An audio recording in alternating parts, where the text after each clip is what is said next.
Hello and welcome, this is Mousepressions, and in this video I'm going to be taking a look at the game Warsim, the Realm of Aslona. Full disclosure, before we start, I did receive a copy of this game for free from the developer. So the aim of this video is to showcase the basics of what this game is about so that you can get an understanding of what it is and possibly look into it further if you find it interesting.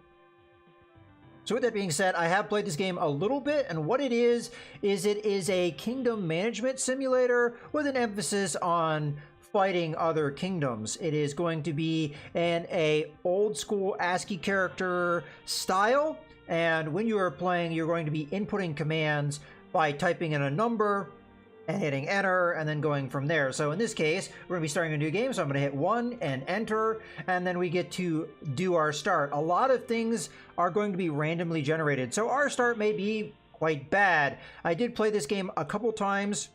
We did a couple runs in a stream, and they both kind of went badly.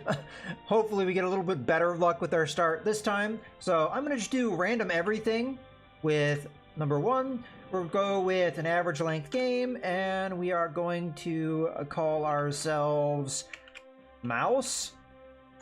And I'm going to do normal difficulty, although that didn't work out for me too well the other times I did it, but this is just supposed to be a short kind of look.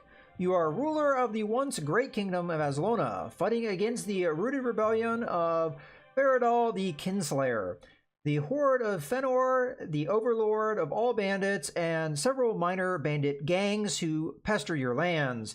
The world is vast and complex. There is much to see and do and little time to waste. From the fabled ancient lands to the blood-soaked arena, these lands call to be united under the flag of Aslona. And then we're going to have the world generated as we wait here. Now this game is quite difficult, as I already said, with a couple quick playthroughs that I did in a stream.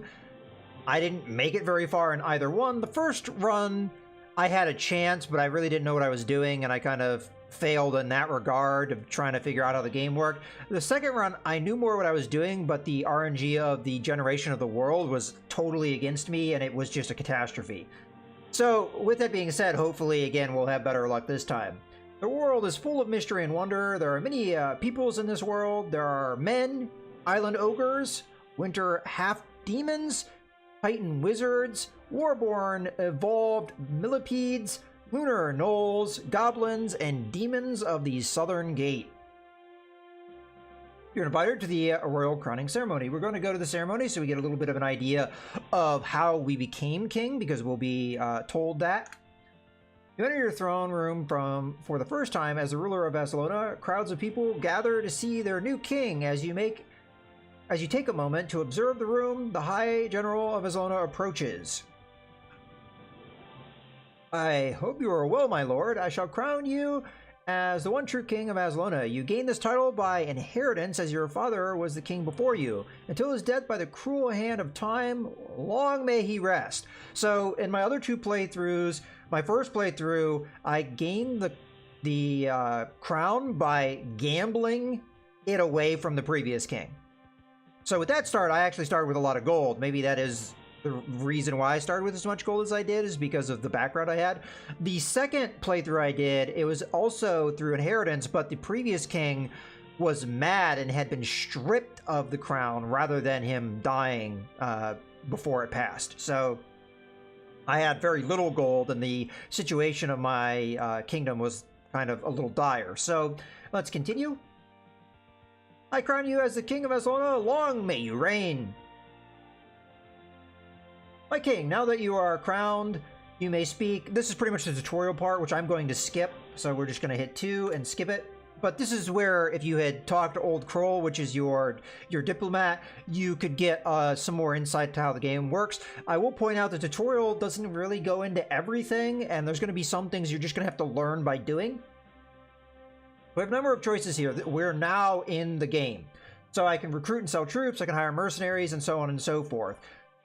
One of the things I'm going to want to look at right away is the situation in my own court and in other courts. So first, I'm going to look at hiring staff. So I'm going to hit number 3 and enter.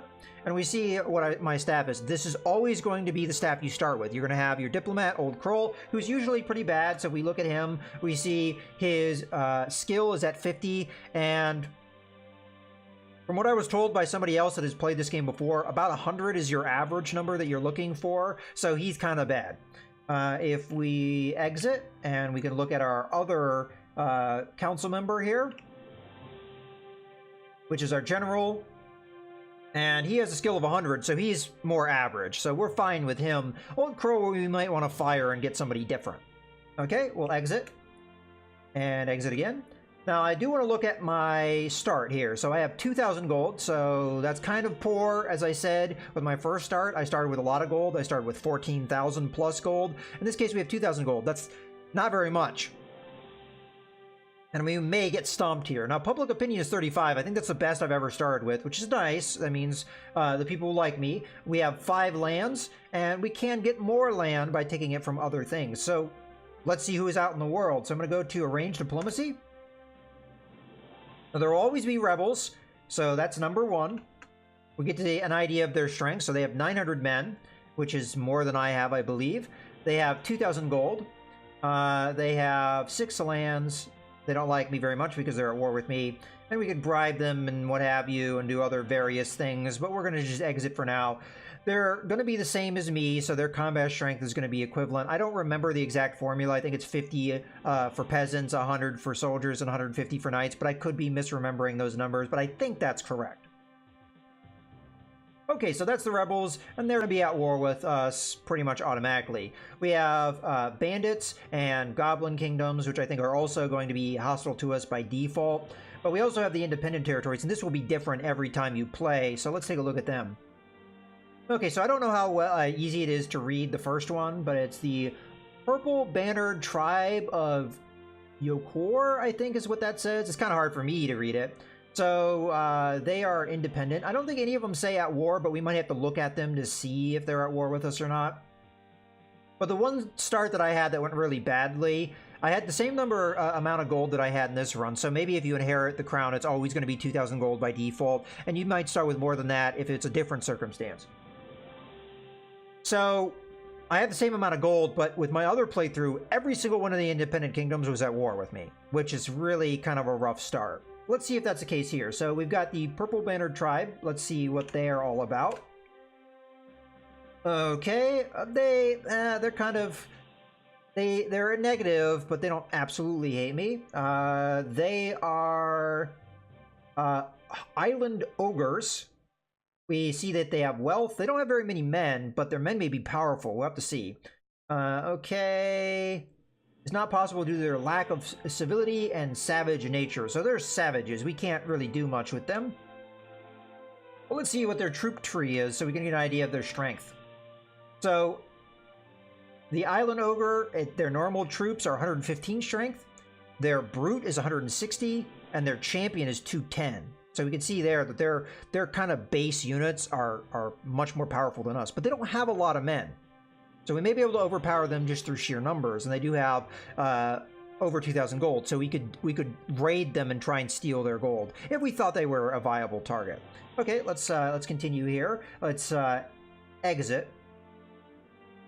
We are at war with them, so that's not great. All right, so we've got the Wine Chiefdom. I'm going to guess they're also savages. Let's see what they're like. Well, there's a 0 for them. We may still be at war with them, though. No, we could trade with them, so they're not savages. Trade and diplomacy. Let's do some kingdom information, though. We want to see their troop tree so that we know what they're like, but we know that they have 240 men, and they are half demons. Okay, so let's see their troop tree. So half demon is 111. A winter half demon is 222. Oh, I'm sorry, a winter half demon Hellguard. So winter is kind of like a modifier. So they're half demon Hellguard and then half demon champion. So they seem even more powerful than the ogres. But yet again, they don't have a lot of men. Comparatively speaking, we have like something like 700, and we knew the rebels had like 900. So good to know. We can do a lot more stuff with them, apparently. I'm gonna pass on them for now, though. Let's just continue here. Although, honestly, we may want to do some trade and diplomacy with them, because if we're not at war with them, maybe we can get some kind of relationship with them. But for now, I'm just gonna back out so we can see the other one. So we're not at war with them. That's good. Hey, the United Kingdom is here. That sounds like a familiar name. Let's talk to them. So they kind of like us. They are Titan wizards. They only have 16 men, and they have 2,000 gold. They have 4 lands. Let's see. Let's see their kingdom information. Their troops may be very powerful because they're wizards. We'll have to see. Troop tree. Yeah, 500 battle score for an apprentice. 1,800 for a wizard. 4,800 for a grand wizard. So we don't know what their composition is. They could have a grand wizard and maybe a handful of wizards, and that's a lot of combat power in that very small number of units. So yet again, we see a kingdom that has not a lot of men, they don't have a lot of units, but they have a lot of combat strength in those units. So this particular empire, despite having very few men, could be very scary to fight. Okay, let's continue. So I believe this is another empire that we could get some kind of diplomacy. So again, this is a better start than other starts I've had. Okay, moving on. We've got the next one, which you're gonna call them the Day group there. Unduk Day Imamate. All right, well, they have the most units we've seen so far. They also have quite a bit of gold and 8 lands. They are Warborn Evolved Millipedes, but they don't hate us, and they're probably not at war with us. So let's see some kingdom information. Troop tree. It's possible that they're not as powerful. Okay, so 86, 172, 288. So their base units are kind of weak. They're better than our peasants, but comparatively, so far to the other empires, they're weaker, but they're more higher level units. The defender and the champion, that's pretty good combat strength. I think that's better than the ogres were anyway. Okay, so they're pretty scary though, because they have a lot of men and they seem to be pretty powerful. So unfortunately, I'm not seeing anybody so far that we can really take advantage of. So let's continue here. And we're going to look at the last group here. Third tribe of Zayas. Okay, so we've got 1,130 units. 2,000, a little over 2,000. They're lunar gnolls. They are... they're savages, though, so we can't really do a whole lot with them other than, you know, see their information. So we'll do that, just to get an idea. So they don't seem that they're that strong. 51, 95, 145. So their base unit is better than our peasants by a very small margin, but every other one of their units is worse than what we have. So if we were to attack the lunar gnolls, we would, as far as battle score numbers, be not in a bad situation. The problem is the actual numbers that they have may overwhelm us. So we'll have to keep that in mind. Okay, so I think that is everything. Let's take a look at their leader. So they have a unique little portrait for their leader. We get to get a little bit of information about them. Okay. And, you know, you could do that with the other ones, too. Like, if you wanted to see what the millipedes look like. I'm actually curious. What does the evolved millipede look like? Leader information. Oh, just a question mark. Okay, that's fair. So let's see what we're going to do with trade and diplomacy. Because these guys, they kind of like us. And they have a lot of gold, so maybe trading with them would be a good idea.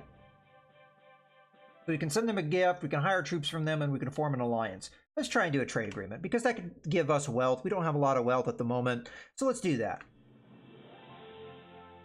They're pleased with the trade with us. Send a small token of goodwill to seal the deal. You receive 132 gold from them, from their private coffers. That's great. So we kind of have a friend now. They do like us as a result. Now we could try and form an alliance with them, and that could be very good for us because, as we saw, they are kind of powerful. But I'm not sure what kind of relationship you would need. We don't have that great of a diplomat too, so if we're going to do something risky like that, we may want to have a better diplomat. So let's back out for now, but you get an idea of kind of the interactions you can have, and then with the alliance, they could send troops our way and aid us, and that is why you would want to have an alliance. And obviously, it'd be nice to have an alliance just so that you know they're not going to attack you. So that's good as well. So the main ones we're going to have to worry about as far as the independent kingdoms go are the two savage empires or kingdoms. Those are the ones that are going to be our problem for us. Obviously, the rebels and the bandits and the goblin kingdoms are also going to be a threat because those are always going to be hostile. At least I think they are going to be. We could check for the goblin kings. Okay, this guy doesn't necessarily hate us.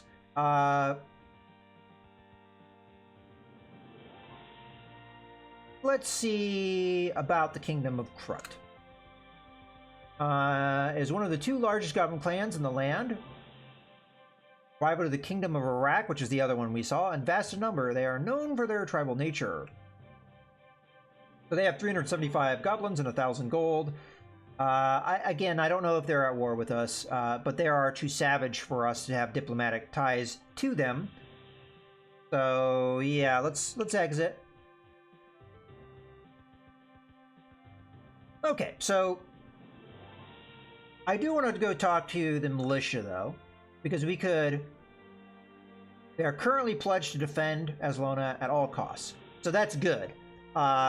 This isn't always necessarily the case. And my first playthrough, the militia was set up to not help me at all. Now they only have 92 troops, which is not great. I've seen the militia be bigger than this, but they are loyal to me and they are willing to defend me, which is good. That's a good start. We could sell our own troops to them to give them strength. But for now, let's take a look at our own troops. So let's exit here. We're going to go to Kingdom Reports and a view count. Okay, so we've got 500 peasants, 200 soldiers, and 5 knights.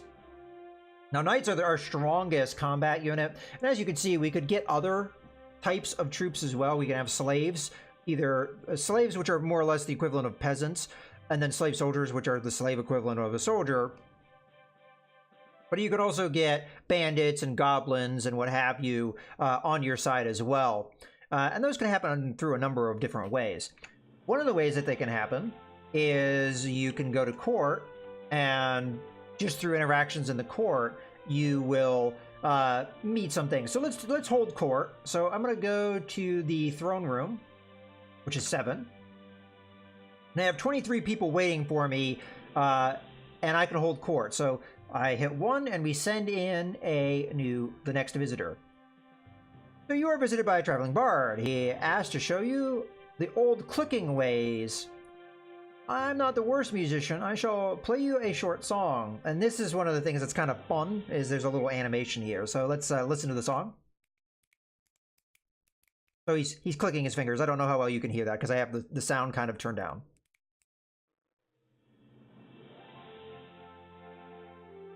Well, I don't know how impressed I am by somebody that just clicks their fingers together, but I'm going to say that was acceptable. He nods in gratitude, and we'll let him go. Now, we could hire him as our court musician, but I don't think he's giving this a proper prestige, so we'll just tell him to leave. Okay, and there he goes. So that's 1 of 23 people, and now we have 22 left, so we're going to keep going. We have an old disgraced knight who wishes to quest in the unknown for you. Now this, I don't know too much what it does, but sure, we'll allow him to quest. Hey, he's going to go on and do that. Got another one. You are visited by an old man who asks you if you could spare a few coins as his family is starving. So we could give him a varying number of coins. Now we don't have a lot of gold, and what gold we have is not going to get us a lot. So this is kind of, we'll give him a little bit though. We're going to play an honorable king here, a just king. There's certain actions you can do that will give you public opinion or make you lose public opinion. Like if I'd thrown him in the dungeons, that may have lost us public opinion because we're being too tyrannical. Now we are a well-liked king, so we're going to try and be a just king that is good to our people. Okay, let's keep going here. Visited by a young boy who says he really wants a coin so he can throw it in a magic well. Sure, we'll give him a coin. Young boy thanks you graciously and leaves. Okay, next. Some of these I have not seen before, like that one. You were visited by an armed man who says he will join your army for 28 gold. Well, that's a discount if he's a soldier, so we'll go ahead and accept that. Okay, so we know that we had 200 men. So let's just go really quickly. We'll exit. We'll go to our Kingdom reports. We'll go to the troop count. We see now we have 201. That guy joined us. Now, the price he offered there was actually a good one, and I'll show you why in a second. So if we go to recruit, we can hire peasants, we can hire soldiers, and hiring a soldier costs 50 gold. So I got a soldier for 28 gold by doing that court interaction. That was only one, but that's one way that you can get men. And you can also get bandits and other things like that as well. And as we look here, so I can hire peasants, soldiers, and knights for their price.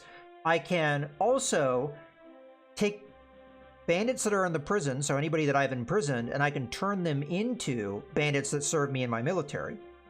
I can also get goblins from the local goblin slaver. And then I can sell troops as well to the local militia, which we've already kind of seen that and it's working. And so we could make the militia a little bit stronger to help us out. We will turn some of our peasants into soldiers. Our knights will train them. So I think the more knights you have, probably the better. But let's continue here. So I'm going to continue holding court because that is a good thing to do. Okay, you're visited by a wise man who says he has some advice to share with you. No, I don't want to pay any gold for his advice. Alright, well, we get the idea with that. And this is more about showcasing the game rather than doing everything that, that I would want to do in a game. So let's go to explore the realm. That's another thing I can do. And this, you pick various places. And each place is going to have certain locations that you can find in it. So, for example, let's go to the Western Lands. And every turn, and every turn is a year, we have 3 chances to explore. And we could go to either of those locations, but we get a description here. So Denland is one of the most peaceful places in all the realms. Little more than farmland and workers, and hardly any room for trouble at all. The land is fertile, and the folk are mostly happy. So if I hit 1 here, we'll explore. So we found the Montfort Mine. So if I hit 2, I'll go to the Montfort Mine. Okay, we go to the mine, which is currently held by a group of miners. They claim to be the Harlow Mining Company and kindly request you leave. So we could attack them. They have 350 men. We could buy their mine. We know we don't have that gold. Or we can demand tribute from the mine. Let's do that. Master of the mine arrives to greet you and hears your request. He agrees that from now on you shall receive tribute from the mine, as he does not want to cross a king, but he doesn't seem happy about the request. So now we have a source of income outside of our normal sources of income, and we'll see how the income plays out once I've progressed a turn. So now we can exit that location, and we can continue exploring. So let's do so. 1, you wander aimlessly, so we didn't find anything that time. So let's press 1 again. We only have 1 more chance to find something.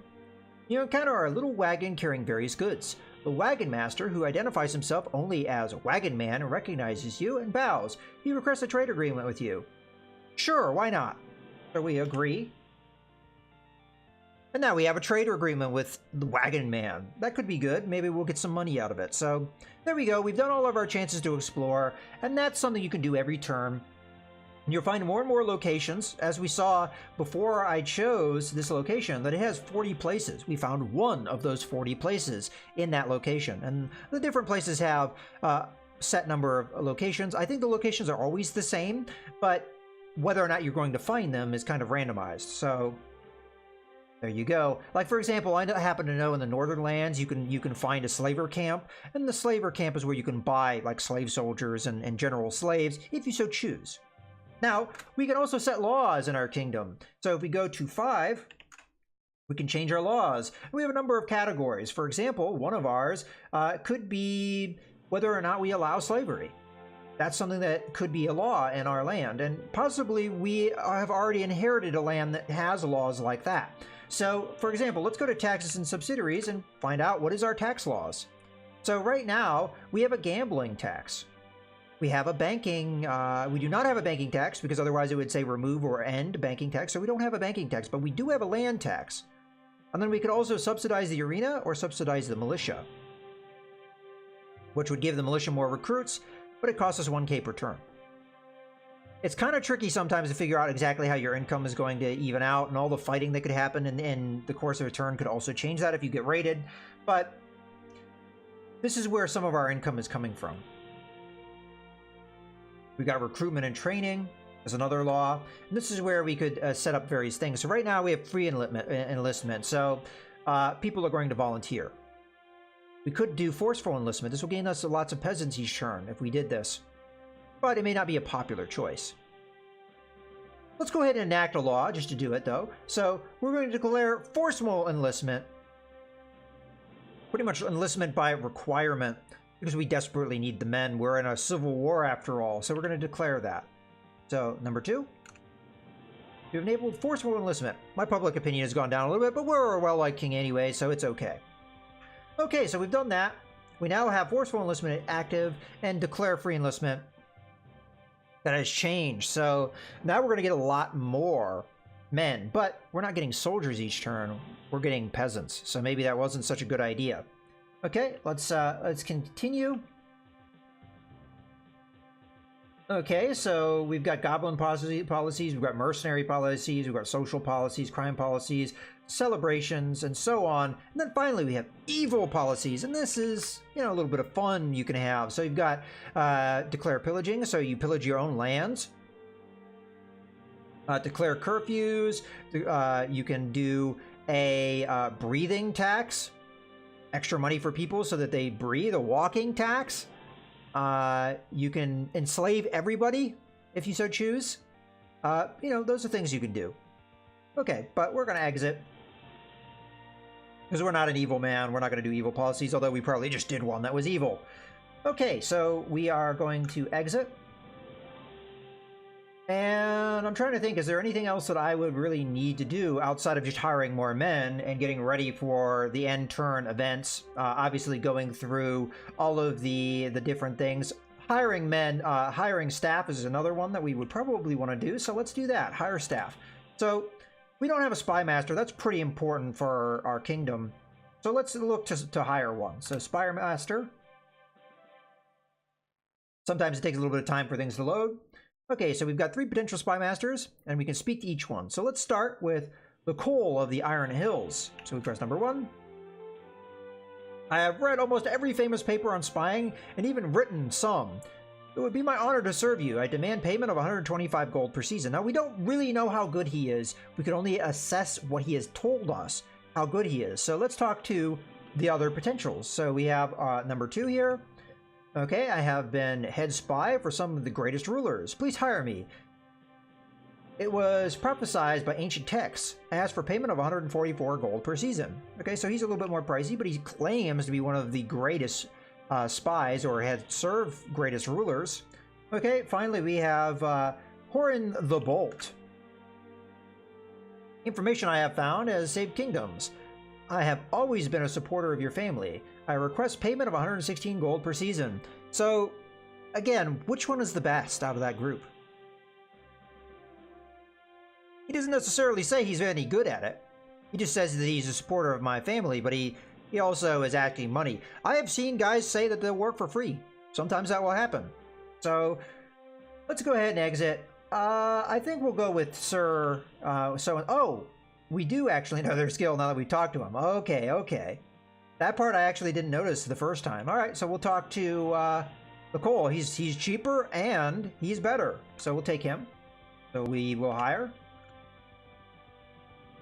Okay, so I learned something there that I hadn't previously picked up on. You do actually get to know what their skill is if you talk to them and then go back, then you'll see. Okay, so Steward. Okay, again, we'll talk to these guys. But we know that the flavor text, it's, you know, it is what it is. Let's exit this guy. Let's talk to the next guy. Okay, 55 gold per season. That's really cheap. So if he's good, he's not. But if he was, That would be a good deal. And then we have that. Okay, so he's 110 skill. So clearly the best guy here is 176, but he's very expensive. I'm still going to take him. What the hell? We'll go with number 1. And higher.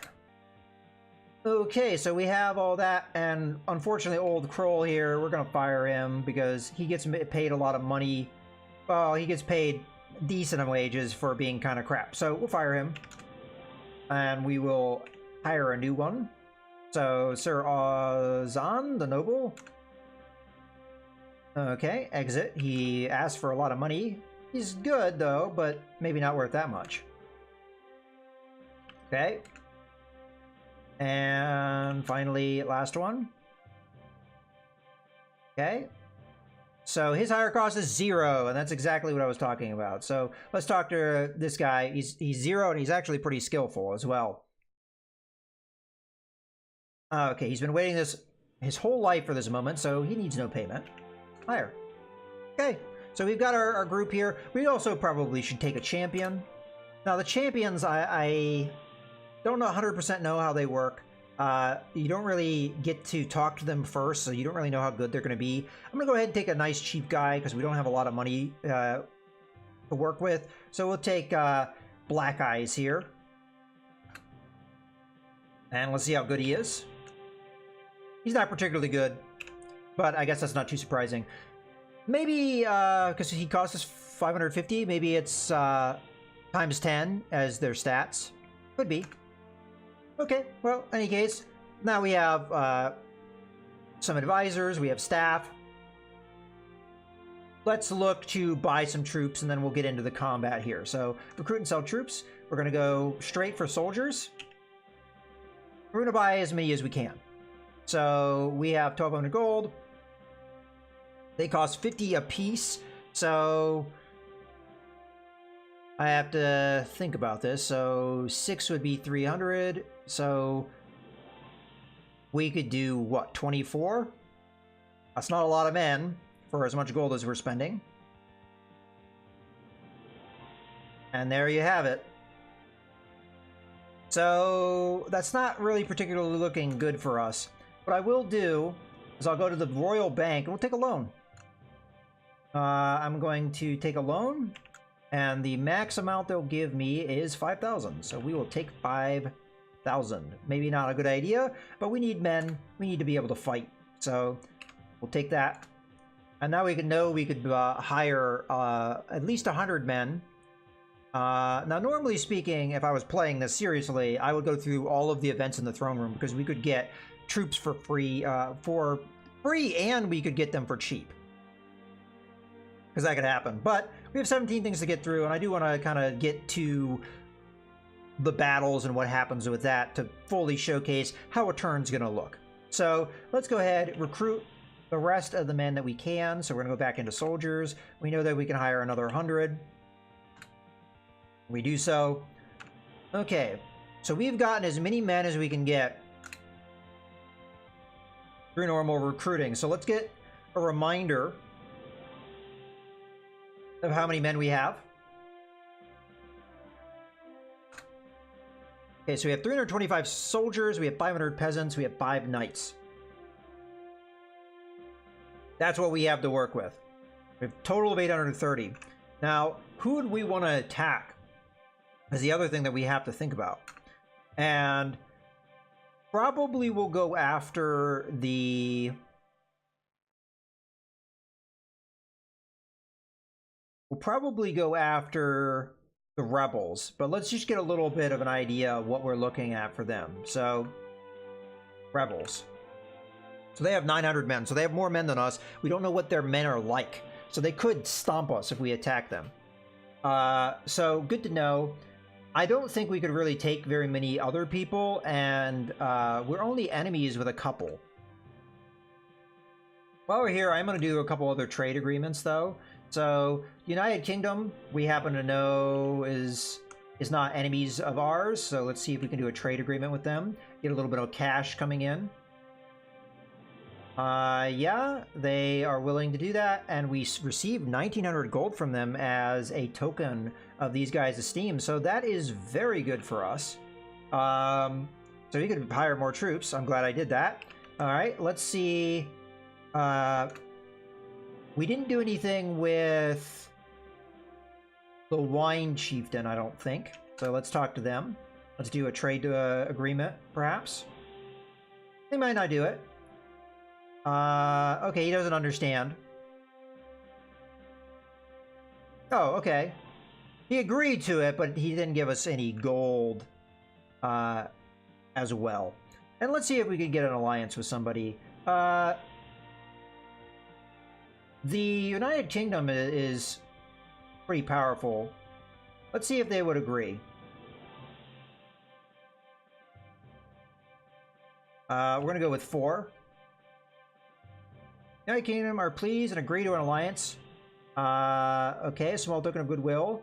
And we receive 185 gold, so it continues to go well for us. And this is one of the things why that 1 star that I had where every independent kingdom was an enemy of mine is really rough, because we can see by having allies how much that benefits you.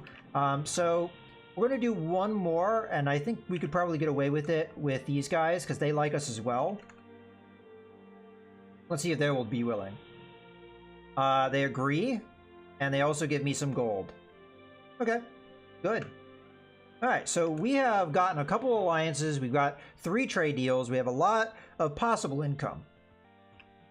Again, I think we're going to go ahead and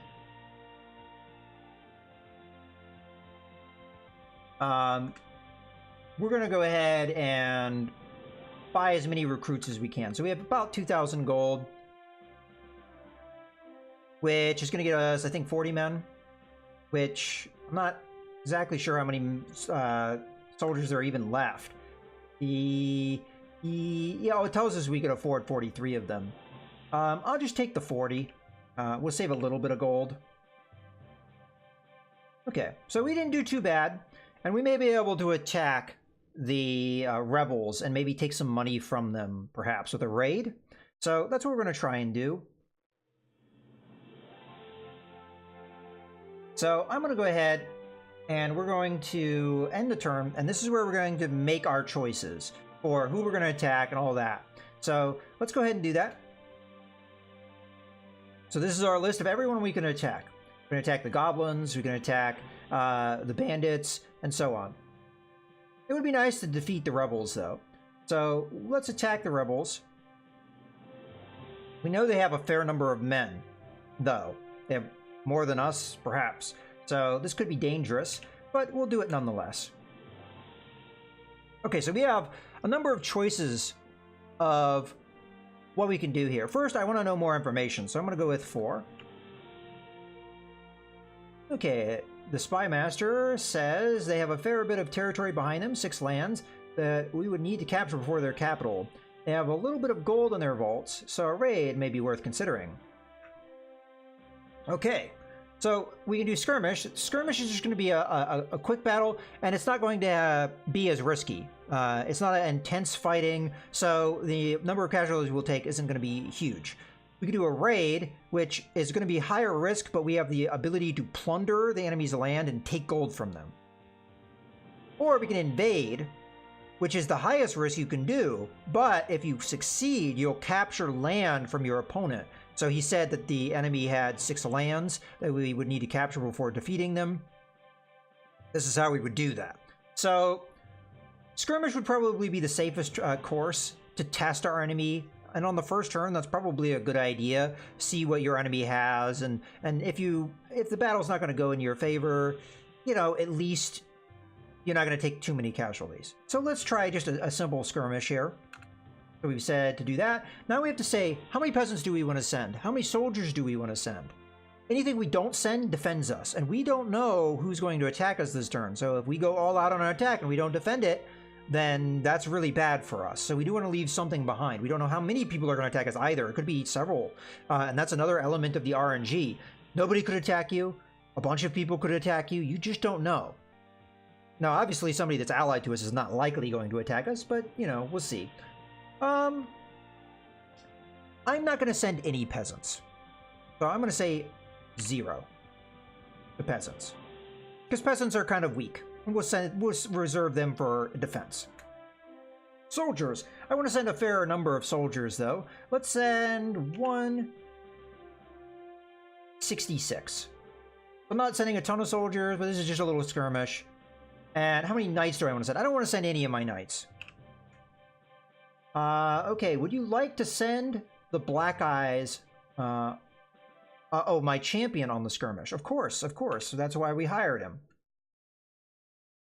Okay, so this is a good way to weaken the enemy with little risk. A wise choice indeed.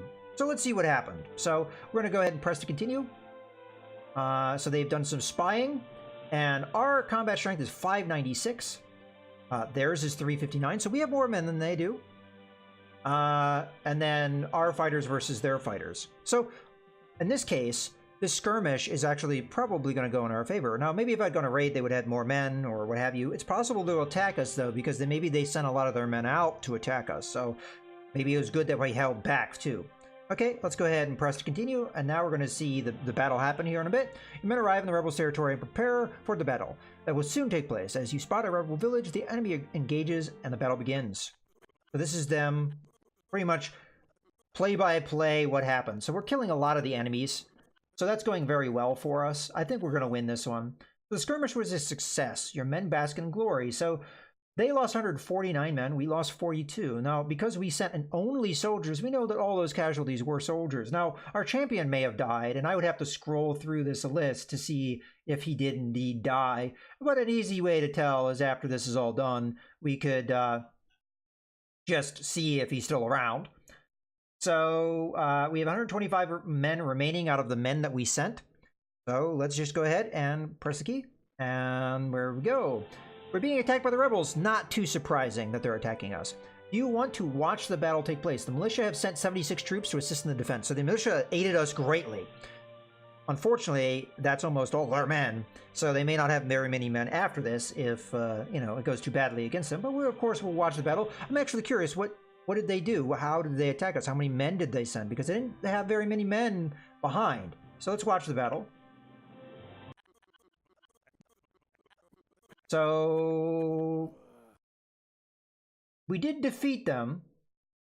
We didn't lose too many men either. So that actually went incredibly well. So far, this is the best first turn I've ever had. But yeah, we lost 64 men. They lost 124. Some of those that were killed were peasants. So, you know, it is what it is. But they also sent a lot of peasants against us. I see just peasants on both sides dying here. So let's continue. Okay, and now we have the turn summary. So we were only attacked by the rebels. Nobody else attacked us, which is good. So that was a really good turn for us. So this is all the summary of the revenue that we have. So we have our various trade caravans, so it's very good that we had those. And the Wagon Man also gave us a little bit of trade revenue as well, so that's very good. Wow, these guys gave us a lot of gold, so they're very valuable trade partners, it seems. We also got rent from our lands, which we have 5 of. We got to enlist 47 peasants, and that's because of the way that we enlist. We enlist a decent number. We received 445 gold in tributes from the Harlow Mining Company because of what we did there. We get 3 gold in interest. We received 754 gold from the gambling tax, 1,300 from the general taxes, and 463 gold in tributes from the goblin slavers. Your knights train 25 peasants into soldiers, so I guess that's going to happen anyway. And that's probably in direct correlation to how many knights we have.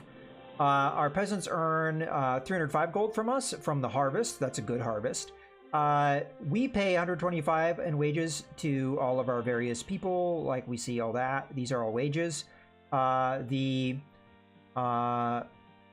great soul blade successfully raid the vaults of a wealthy spice merchant, earning lots of money. Sure if that affects us or not. We have some expenditures, so that's our expenditures, and this is how much we gain. So we made quite a bit of money this turn. So this is a much better start than my other playthroughs have been. So I'm pretty happy that that's what we get for this recording, thankfully. So So we also get some spy reports. So the rebels enlist 2 new soldiers from their 6 lands. So we know we killed a lot of their men, but they didn't get very many men. They only enlisted 2. So we may be able to take advantage of that in the next turn. The bandits also enlist some men. And then we also hear about some other stuff going on with the other kingdoms and what have you. We see some battle reports. So we skirmished the rebels. They tried to raid us. So that was a raid against us, but they were unsuccessful. The Purple Banner tribe, they attacked in a raid of the Purple Banner champions. I'm not exactly sure what's going on with that.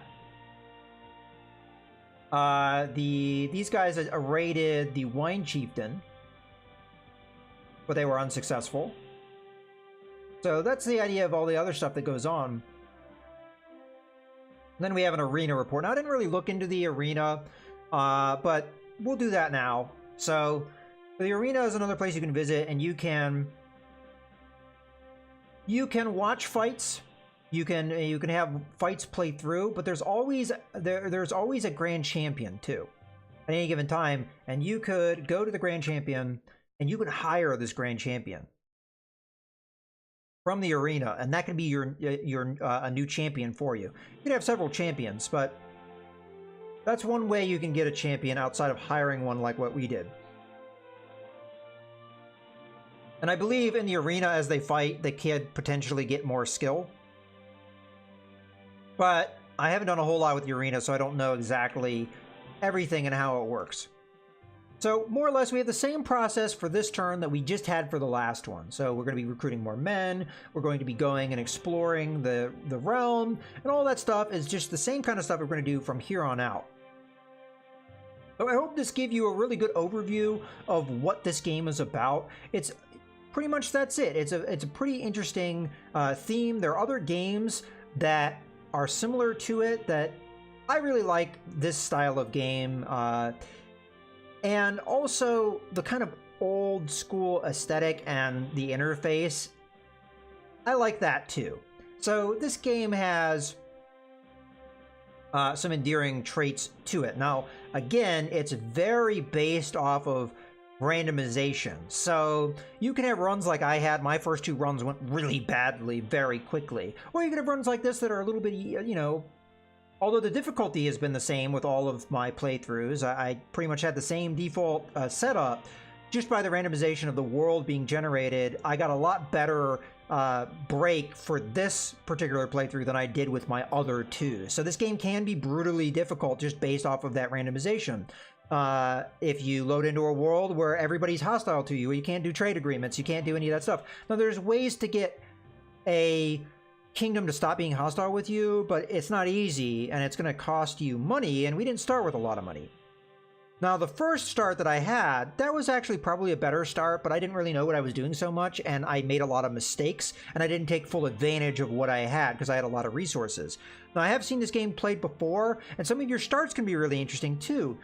In this case, we had kind of, I guess, a normal start where we are just inheriting the kingdom. But I've seen things like, as I said, I gambled the crown away from the former king, and I had a big stockpile of gold to play with when I started. I've also seen the king be a bandit king. You took the former king's crown with a bandit army, and as a result, you start with a bandit army. You start with hundreds of bandit troops, which is not typical of a start. So that kind of stuff also adds in a lot of variety to this game, and that's what this game is a lot about, is the randomization gives you a lot of variety, so that every playthrough is going to definitely be different, but sometimes that randomization can really work against you. So in any case, I hope you guys have enjoyed this video. This is Mouse Gunner, signing out.